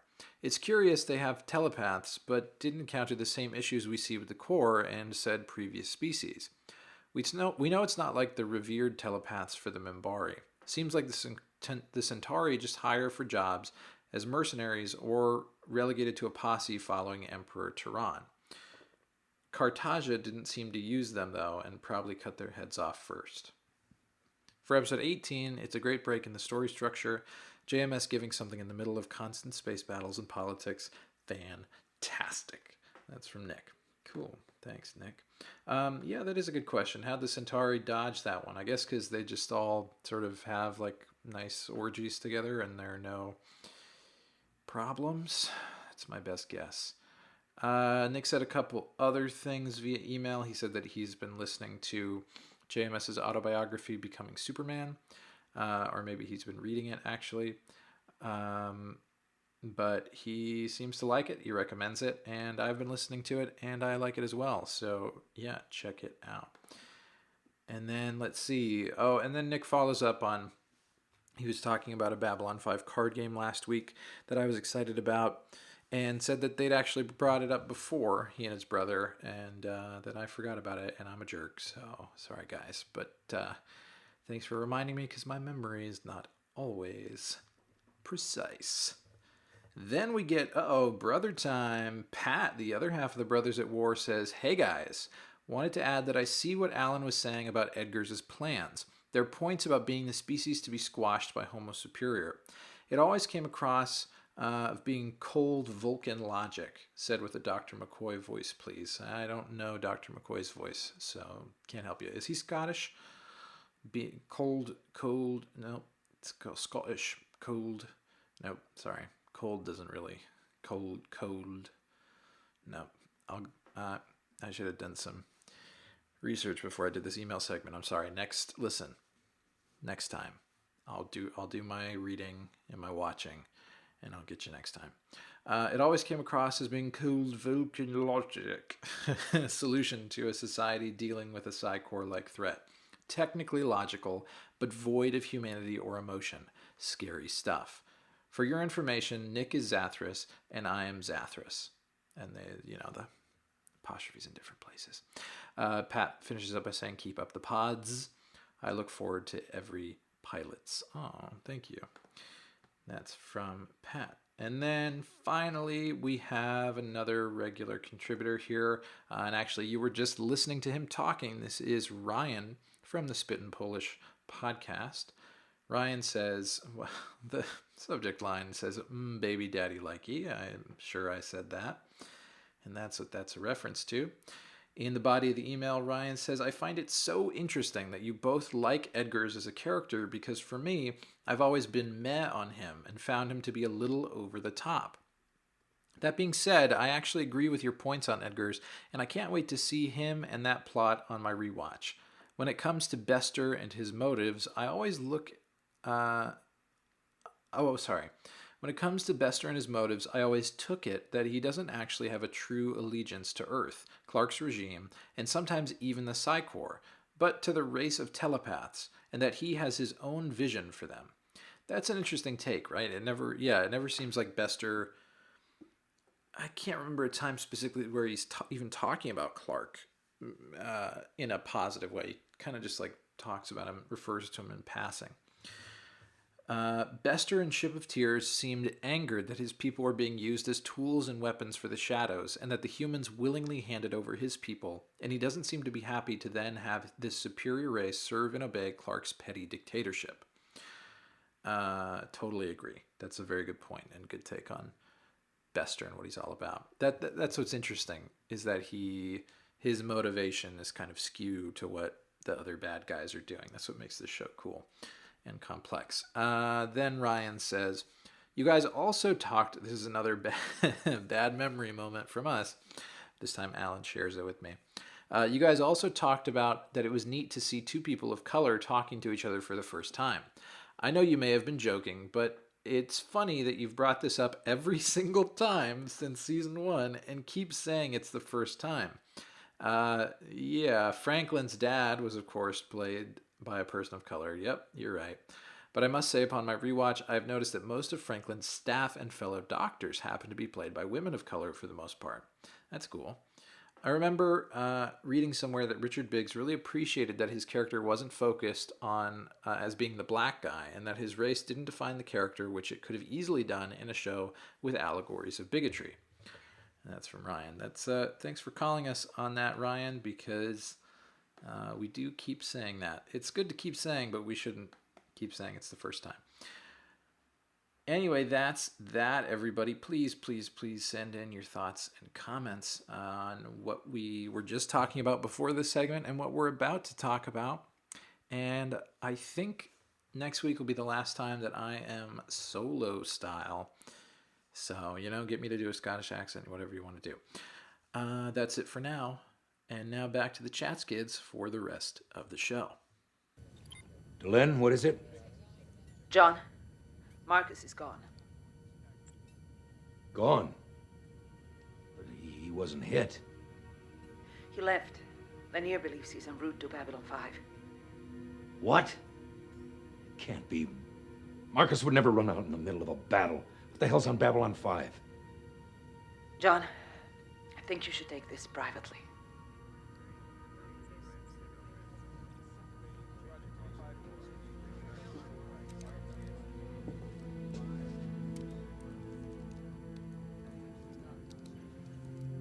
Go ahead. Welcome back to Chatzylon 5. The second episode we watched this week was Season 4, Episode 20, Endgame. It was written by J. Michael Slowinski. Not his real name, but it's a shout out to somebody who has that name. Oh, you know who you are. Directed by John Copeland.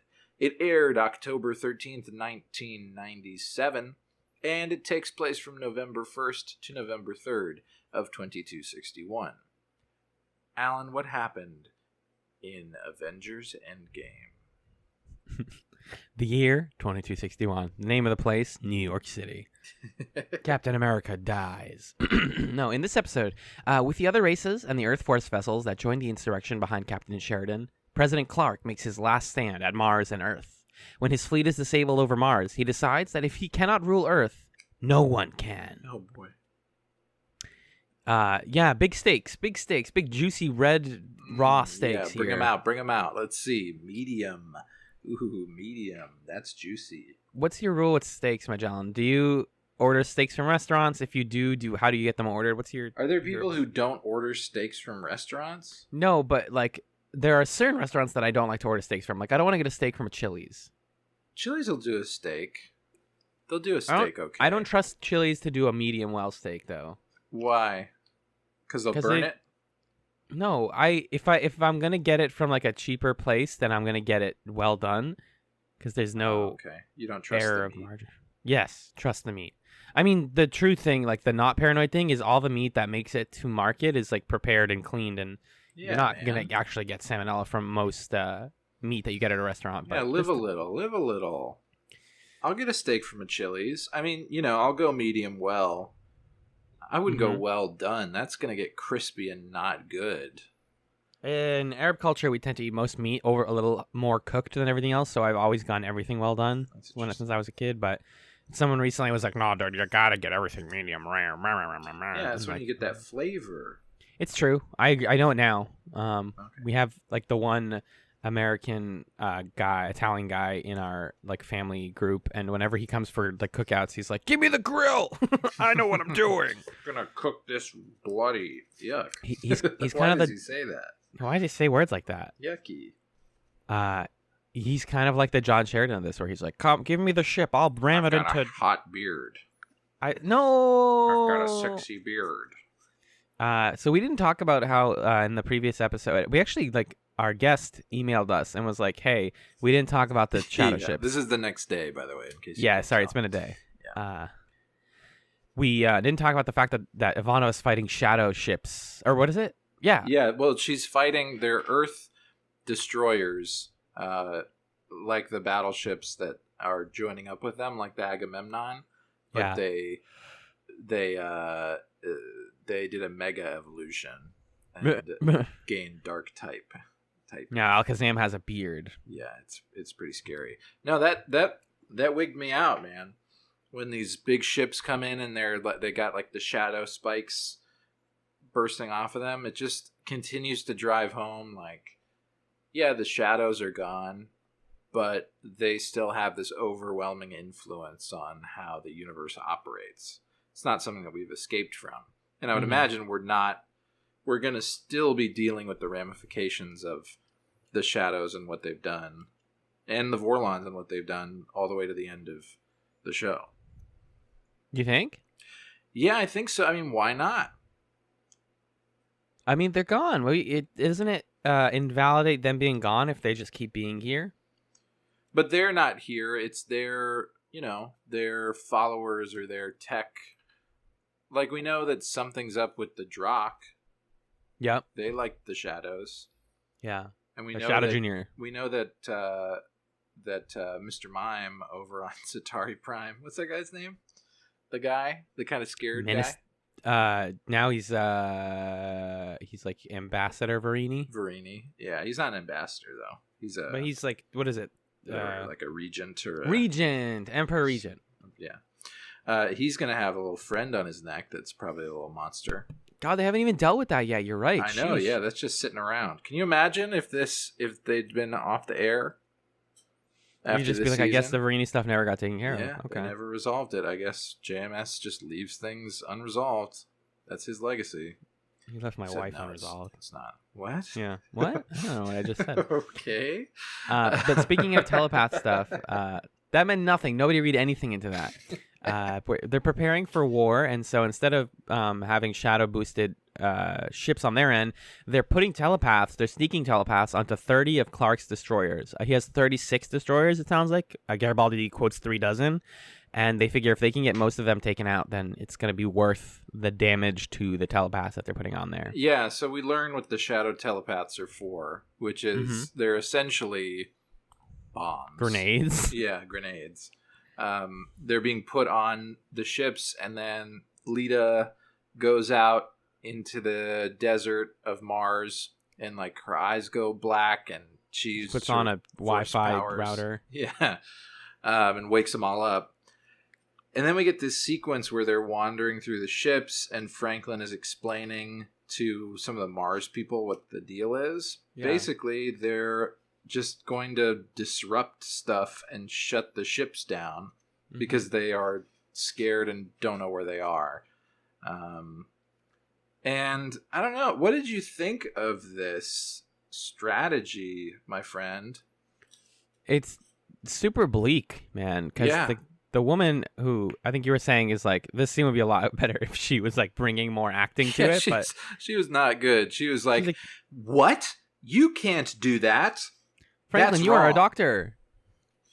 You help people. Why would you hurt people? And he's like, damn it, it's 30 people for 30,000 people. Which when you quote greater good numbers, it's usually like 10,000 to save a bajillion. But 30 to save 30,000 is like, actually. The math is a little closer on that one. Yeah, it's a bit tight, Mr. Franklin. Because this is definitely Angry Franklin, so that's when he turns into Franklin.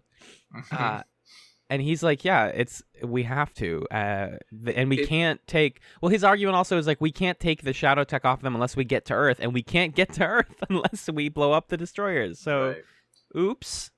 I guess there's there's the possibility that they don't die, right? That's sort of... They don't really address what happens to those telepaths, as far as I know. I mean, they are disabling ships out of the sky, so they're going to presumably blow up with the ships. Well, the ships aren't being blown up; they're just being shut down.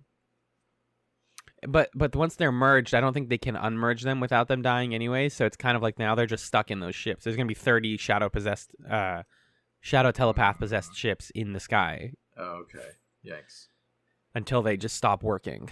That's a lot. And it's wild that everyone is okay. Like everyone else is okay with this. Lita is like, yeah, I'm ready to do it. I'm hesitant about it, but I'm going to do it.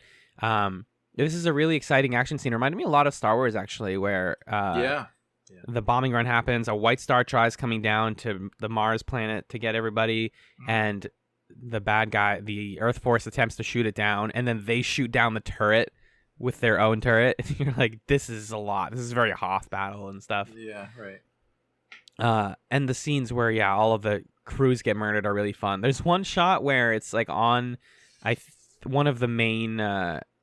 destroyer ships, and we meet General Leftcourt, who's like sort of the main Earth Force bad person that we're fighting this week. Yeah. Oh, just he's got a good face. Before we move away from the shadow telepaths, just the last thing on that, it feels like they're kind of doing an analog to like the use of nuclear weapons. Yeah.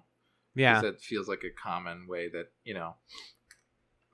people wrongfully justify the bombing of Hiroshima and Nagasaki. Was like, well, we did this to end the war quickly and save lives, which is BS, but that's what people say. Right. It also reminded me of something I learned about a while ago. Is there was a alternative plan for bombing Japan during World War II, which is that they would place fire bombs on bats, and then bats would like roost in people's homes and stuff, or like in businesses or other indoor spaces, and then they would detonate the fire bombs to set fire to stuff, so that like people had time to escape, and it was a kind of thing that's like maximum infrastructure damage with minimal casualties. And it kind of feels like that's maybe a closer analog to what's happening with the shadow telepaths. Is they're like the bats with the fire bombs, and it, I don't know, it just says something that the good guys are treating people as like, you know, grenades or animals or something like that. Right. Yeah. Or C4 or whatever. Like, yeah, what have you? Destructive force. I do hope that somebody's able to reckon with that. I think if the next season is going to deal with telepath conflict, then maybe somebody comes in and is like, that's not fair that you guys got to do that. And like, why did Lita okay that? And what makes her, you know, the boss that gets to decide, like, yeah, we're going to interface with these guys and tell them to blow things up. Right. Because what's cool too is she's not, and she kind of gets to morally like distance herself because she says, all I did is wake them up. And then like I let them, they did what they wanted to do, which is, you know, interface with the nearest computer, infect it, and kill anybody that tries to stop them. That's just what they do. I didn't make them do that. Right. But she's still entirely responsible in addition to everyone else. Right. So we meet the guy, the Earth Force commander guy, General Leftcourt. There's a part during all the murder scenes where someone else who joins him is like, man, why can't I be the one to murder Sheridan? And he's like, listen up, Jimmy. I worked with Sheridan. I love him. I personally respect the hell out of him. He's my son. He's my real son, and I think he's perfect. And I need to be the one to put a bullet in his head. So I'm sorry, you have a perfect record, but it's my job. This guy just has a funny face. He reminds me of the actor Neil McDonough, if you know who that is. He was on like Justified and stuff as a villain. He's a good actor. Oh, maybe I know who you're talking about. It sounds familiar. Yeah, he's got like the same white hair, sort of like square jaw. Yeah. All the crews get murdered. It's pretty quick. And during all of this, everyone is like getting ready to go to battle and do more fight stuff. And then Marcus sneaks away and tells Lanier that Delenn wants to speak to him. And he goes away to skim through Franklin's death logs. Yeah. And we learn that his plan this episode, he's refusing to accept Ivanova's eventual death, is that the alien healing device from season one. One, baby. Oh, man. Never forget, the quality of mercy is back. The alien healing device that the one brought onto the ship is still onto the ship. This is a great moment, too, because we're watching all of Franklin's death logs, and they're all like things that did happen in Babylon 5. Mm-hmm. Yeah, the first one is like, hey, computer, my girlfriend died. Yeah, sucked. The singer, yeah. So we got that tied up. And then he's like, hey, computer, Marcus totally almost died. And Marcus is like, skip. I don't want to watch that. Not interested. Forget that one. Hey, computer, Garibaldi, we revived him with this machine. Oh, man, this machine is the worst. Don't ever use it, but here's where I keep it. It's right over here. Don't touch it. I mean, it makes sense that he would mention in the log where he kept it, because he needs to see that. I don't think he actually says it. I'm just... Mm-hmm. Yeah.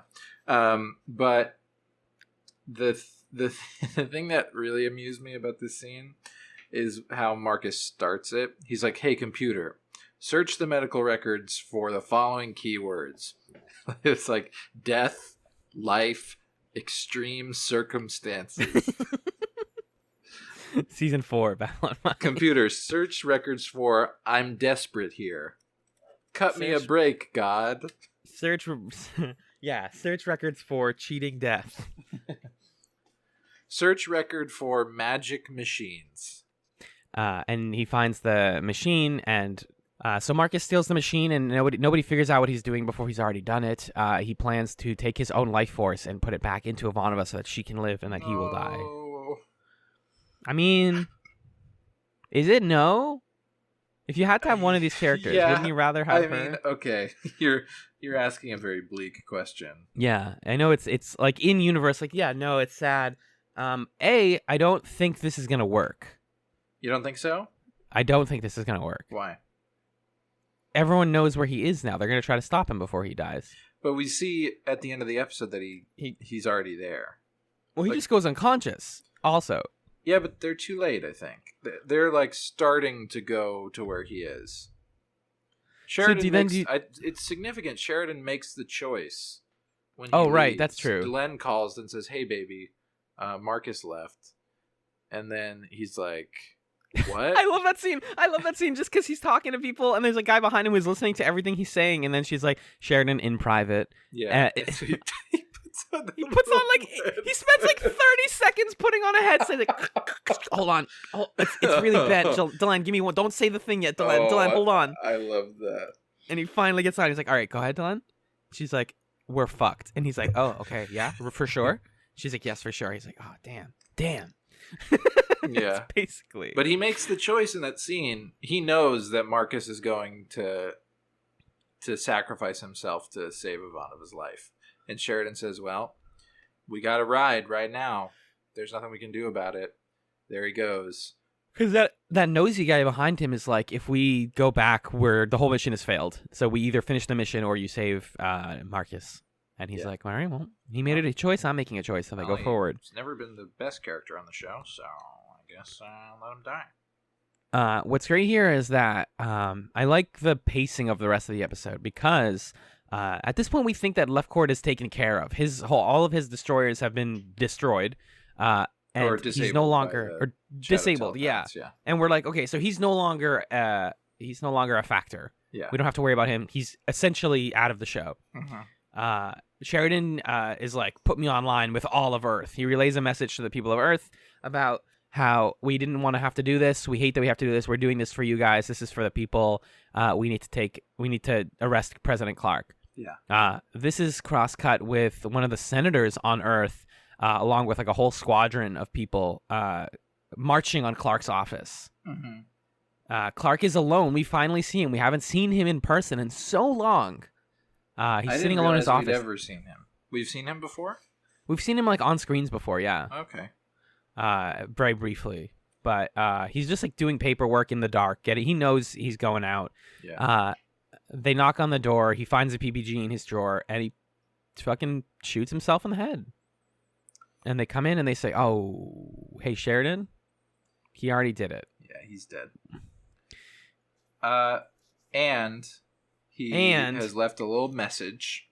This is silly, right? Just write something. Why did you code this? He writes a whole letter and then circles the letters scorched earth. Yeah. The whole thing that he's written over and over, the ascension of the ordinary man or something like that. Yeah. Yeah. Which is Is that a reference to something? I don't know. Good point. Because as it is, it's what's the significance there? He just thinks that he's kind of a lame guy. And he's like, well, I got to be president at least. Bye. That feels dorky to me. I'm reading about it. Somebody actually asked about this on the forums when it aired. Yeah. They're actually literally asking why did he even encode it if 2 seconds later he knew someone was going to find it. Yeah. It looks like it's a Dr. Strangelove reference maybe. Okay. Because it's probably Dr. Strangelove with a similarly encoded message, but it's that's not. I see. Regardless. It's also weird in universe to think that Clark would be don't forget my favorite movie. Dr. Strangelove. Yeah, to answer in universe why he encoded it, I don't have a good answer for you. Maybe just so that the wrong people don't find it or something, but in case it's somebody else at the door, I guess. Yeah, but then he circles all the it's just he did the answer sheet for you. Right. It's just kind of a ominous thing. Yeah. So it's a scorched earth, and then Senator Crosby is like, well, I think what that means is he's going to turn the defense grid on Earth. Yeah, I was like, oh, yeah. Whoa. Jeez. Cool. And you know that a sacrifice is coming, another sacrifice. In classic war movie fashion, we get the, give them all we have seen, as the resistance is fire everything, destroy all the defense grid before it destroys Earth. Mm-hmm. They succeed mostly, and then they find out that the final grid is targeting the eastern seaboard, and Sheridan's like, damn, Maine and the rest of New England? And Brooklyn? In Brooklyn, my beloved Brooklyn. No. Oh, he's not from there. No, where's Sheridan from again? I don't know. We've known this at some point. I don't know. But he's His dad I guess lived on Mars. Isn't he from Mars? I guess. I'm not sure. Sheridan decides that they can't destroy the last grid in time, so hit it with ramming speed. I guess I'm dying now. That gave me chills, to be honest. I mean, that worked for me. Yeah, I was just telling Magellan that I was listening to an old Escape Chats episode for the longtime fans, where we were talking about how it's somewhat fake dramatic tension, which is like a term we reference a lot, where if the show is like early enough in its run or it's not at the end of a season, then like someone's not going to just die. Like the main character isn't going to die here. Right. But here good it's dramatic... plausible. It is plausible, especially in this show where like Ivanova just basically died. Yeah. So you're like, okay, Sheridan could die right now, but it's unlikely because he has like quote unquote died like 11 times. Right. So he has some sort of plot immunity, and I'm like, okay, well, but like I have no clue how that's gonna happen. I'm really not sure. He goes through the explosion and passes out the other side, and then they cut back, and it's like, oh, General Lefcourt, he's actually a good guy because he doesn't have a boss anymore. Right. Because his boss killed himself, so he's like, I guess I'm nice now. Yeah, I'm technically good. And that stuff's really exciting, and he's like, thanks, Lefcourt, you're not a son of a gun. I want to ask a question, by the way, about the Clark stuff before we get to the end here. Yeah, so I'm already answering your question. You didn't ask it. Go ahead. Do they not have a vice president? Okay, great. So this gets to what I was. Yeah, how does succession work? If the main president kills himself, then that doesn't mean that there's no more president. Right. So I did a bad thing. Yeah. I don't think I did a bad thing. I did a thing that I don't normally do, which I listened to another Babylon 5 podcast's coverage of this episode. Whoa. It was kind of an interesting little jaunt. I listened to the show's called The Name of the Pod, and they actually just finished season 4 like a month ago. So, oh, wow. But they've been doing an episode a week since 2017. Wowie. So we've sort of like, intersected. Yeah. And they brought up how this Clark stuff, I thought it was really interesting how they talked about it. How it's presented in a very like quick, convenient way that sort of feels like it was expedited for the sake of this being the end of the season, in a season where like JMS didn't know if there was going to be another one, kind of thing. And they brought up the same thing of like they really would have liked to see power being explicitly handed from somebody to somebody else. Because like you're saying, it's not just like when the president dies, the first senator in the room becomes president. Yeah. That's not how it works. Maybe we'll get something like that next episode. I don't know. The other thing that they brought up that is interesting is that Clark committing suicide is kind of the only way that this could have gone well for Sheridan. Right. Because what was Sheridan's plan once he got to Earth? You gonna like carpet bomb Earth? Are you going to invade Earth? You're gonna blow up the Pentagon? Like, what's your... Yeah. You're gonna blow up the Geneva Pentagon, actually, because they moved everything to Geneva. Like, what was your game plan? Because that's a good point. He's making this big deal about trying to get there, and then it's like, okay, what do you do when you get there? And do you become president? Because we don't want that. Right. And luckily, Clark killed himself, so that makes it easy. But yeah, if he hadn't, it would have been this like drawn out, morally gray, weird thing. Yeah, it definitely feels like they are sprinting towards a conclusion, like they have been this entire season. Yeah, and if they did that any other way, they would have had to pad it with more episodes to get to an answer. And I'm okay with where it ended up. I don't think I needed to see like the episode where they're blockading Earth space or whatever, but it definitely is. It's very neat. Yeah. How it wraps up. Yeah. And then speaking of wrapping up really neat, the episode actually ends with the real ISN back on air. I love that moment. The newscaster crying actually almost got me. I was like, huh? And this is like more successful at conveying the power of news than the entirety of the newsroom.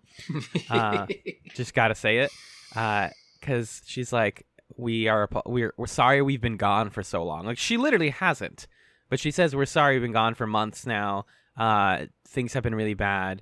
The only thing that bums me out about this dialogue is that she's like, war brings us apart, but hopefully we can all put aside our differences and like everybody on all sides can be alive and working together, which is like definitely peace thinking, but also, and I think it's important in this moment to be a little bit courting all sides, because like there was just a war. Like you need to be like, let's stop fighting. Right. But like the other side are still the fascists. Right, exactly. You're like, I hope the fascists are okay, and I'm like, no, you don't. Yeah. I don't think you do. Is anyone going to be brought to trial for like war crimes or for crimes against humanity or whatever? It's kind of left up in the air. How it's going to shake out. They opt for the emotional ending instead of like the plot ending, which is interesting. Yeah, and I'm fine with that. Yeah. Yeah. So that's where we end up. We're nearly at the end here, folks. I'm so excited. That's 86 episodes of Babylon 5 under our belts. 86. Ooh, baby. Ooh, yeah. Baby. Production number 420. Nice. Wow. Thanks, Endgame. Did we miss anything? I feel like we only talked about the battle, but I guess that's all there was, right? Yeah, it's a lot of battle scenes. It's the telepath stuff. Yeah. Ivanova dying is sad. You got me skimming through my notes. We got the British guy being like, "What can I kill Sheridan?" Yeah, this is all. Yeah. Okay. Great stuff we talked about. All right. Awesome. Marcus is. I still think is going to either live through it or, I don't know. I think he's gonna die. What more is there for Marcus to be? But then is Ivanova in season 5? So we're not supposed to know the answer to that question. Do you? But you know the answer. Yeah. No, I don't want you to tell me the answer. To that okay, question. then I will not. Okay, Habibi, thank you. You're welcome, Habibi. John and I love each other deeply, and so we sometimes have little pet names for each other, like my love. Anyways, that's what we got for this week, Magellan. What are we watching next week on Chatzylon 5? Ooh, let me tell you, my friend. We are watching the final 2 episodes of Season 4 of Babylon 5. Do you want to read the non-spoiler ones? You know I do. Okie dokie. Ooh. First, we are watching Season 4, Episode 21, Rising Star. Earth is free, but Sheridan has to face the consequences of doing so. Delenn makes a proposition to the League of Non-Aligned Worlds. Cool. Then we end Season 4 with Episode 22, The Deconstruction of Falling Stars. First of all, amazing name. Yeah. And second of all, this is a hard episode to describe without giving something away, which is that it's a look back at the impact of Babylon 5 many years into the future. Nice. I freaking love episodes like that. They do. Star Trek Discovery, we talked about in the first half about how dumb it is. There's a short that they released online only for Discovery before season 2 where it's like a guy like 8,000 years into the future talking to an AI and like examining the events of Star Trek, and it's very good. And yeah, I've heard that this episode is very good. This is like if this was the series finale, the idea of like let's just like what it's not a clip show. Let's just zoom it on out. Yeah, it's not a clip show. It's more like a zoom out where it's just like let's kind of examine all of it and talk about it from a like distant perspective. Love that stuff. For sure, yeah. So I'm really excited to watch that episode. And again, thank you to Ryan for being on the episode this week. Yeah. And thank you, Magellan, for being on the episode this week. Thank you for thanking me. You're welcome. Let's take it to the plug zone. Okay. You can email us questions, comments, concerns, recipes, pictures of dogs, pictures of cats, pictures of Delenn at chatspod@gmail.com, chatzpod@gmail.com. You can also tweet at us at chatspod on the twitter.com. You can rate us on iTunes if you think we're a 5-star podcast or above. You can't rate higher than that, but you should try. And then you should also sincerely, probably, maybe, definitely check out patreon.com/chatspod, which is where you can support us every month. For as little as $5 a month, you get all of our bonus content. That is the bi-weekly Chats Nights where John and I hang out. That is the other bi-weekly pilot chats where John and I watch the pilot of different shows and decide which one will be good for chats. And that is monthly commentary chats where we watch a movie and we record the commentary track for it. It's a lot of content. Oh, yeah. And there's different tiers if you only want one or some of those things, too. Yeah, check it out. Patreon. Patreon.com/chatspod. Magellan, what is your chatsum for this week? I'm just going to go ahead and chatsum this B5 podcast that I listened to, the name of the pod. It's 2 guys who it seems like, I mean, I've only listened to 2 episodes so far, so I don't know a lot about them yet, but it seems like they know a lot about sci-fi. They've watched a lot of the Star Treks and all sorts of other stuff.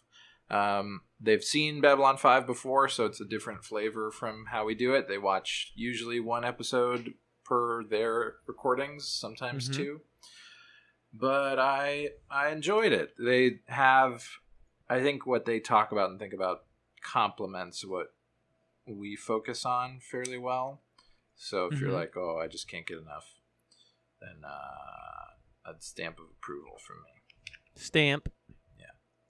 I kind of want to recommend some like media that's related to like war stuff. If people enjoyed these episodes and want more, I dare you to do that. God, what's a good war thing? Are there any? Should people read The Red Badge of Courage? No, that book is boring. I guess if I revisited, I would like it, but in high school I found it boring. Yeah. Good war things? Yeah. I don't know, man. I always like war as bad movies, but only to a certain point. What's the Kubrick war movie? Full Metal Jacket? No, you're right. But what's the Paths of Glory from the 50s? That one. Oh, sure. The other Stanley Kubrick war movie. Yeah. Paths of Glory we watched 2 different times in high school, and I like that movie a lot. It's really old. It's got Kirk Douglas with a really great chin in it, and it's very sad. And it's in black and white, and it holds up. It's also like easy to find online because it's from the 50s. So if you want like, I believe that's a World War II movie, if I'm not mistaken. Yeah, 50s. That makes sense. I think it's a World War I movie. Is it? They got the pointy hats. I shouldn't assume that means anything because there's like trench stuff going on. Yeah, you're right. You're absolutely right. Yeah, great cinematography too. It's on Amazon Prime Video for free, so check out Paths of Glory. It's good. It's also like you're like, oh, movies from the 50s are so long. It's like an hour and 28 minutes. It's so tight. Nice. Yeah, it's just an interesting little watch if you want more like conflict is bad stuff. And that, dear, sweet, adorable listener, is going to do it for this episode of Chatzylon 5. Peace.